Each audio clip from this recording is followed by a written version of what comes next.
ارے ماشاء اللہ، بہت بہت مبارک ہو۔ اچھا یہ بتاؤ، بیٹی ہوئی ہے یا بیٹا؟ ارے واہ ماشاء اللہ۔ اچھا یہ، ہاں یہ تو گھر پر ہی ہیں آج، کیوں خیریت؟ آزاد؟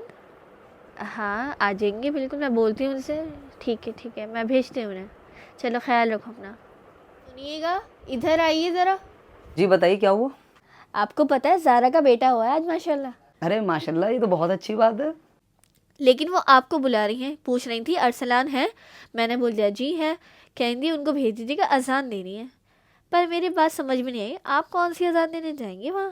ارے کسی مسجد میں اذان دینے کی بات نہیں چل رہی، بلکہ جب کوئی بچہ یا بچی پیدا ہوتے ہیں تو اس کا اسلام نے طریقہ بتایا کہ اس کے سیدھے کان میں اذان دی جاتی ہے اور الٹے کان میں اقامت دی جاتی ہے۔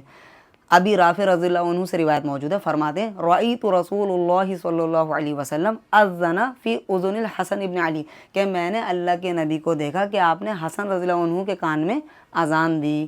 اور عمر ابن عبدالعزیز سے روایت ہے کہ وہ کیا کیا کرتے تھے، کان یؤذن فی الیمنا و یقیم فی الیسرا، کہ وہ سیدھے کان میں اذان دیتے تھے اور الٹے کان میں اقامت دیتے تھے۔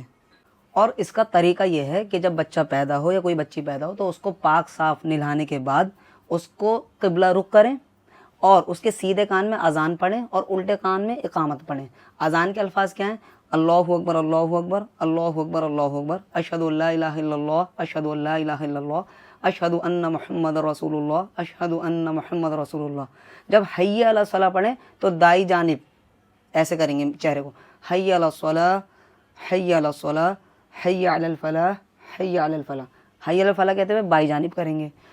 پھر اللہ اکبر لا الہ الا اللہ، یہ پوری اذان پڑھیں گے سیدھے کان میں اس کے، اور الٹے کان میں اقامت پڑھیں گے۔ اقامت کے الفاظ ہیں اللہ اکبر اللہ اکبر اللہ اکبر اللہ اکبر اشہد ان لا الہ الا اللہ اشہد ان لا الہ الا اللہ اشہد ان محمد رسول اللہ اشہد ان محمد رسول اللہ، حی علی الصلاۃ حی علی الصلاۃ حی علی الفلاح حی علی الفلاح، قد قامت الصلاۃ قد قامت الصلاۃ اللہ اکبر لا الہ الا اللہ۔ بس یہ اذان اور اقامت میں فرق ہے۔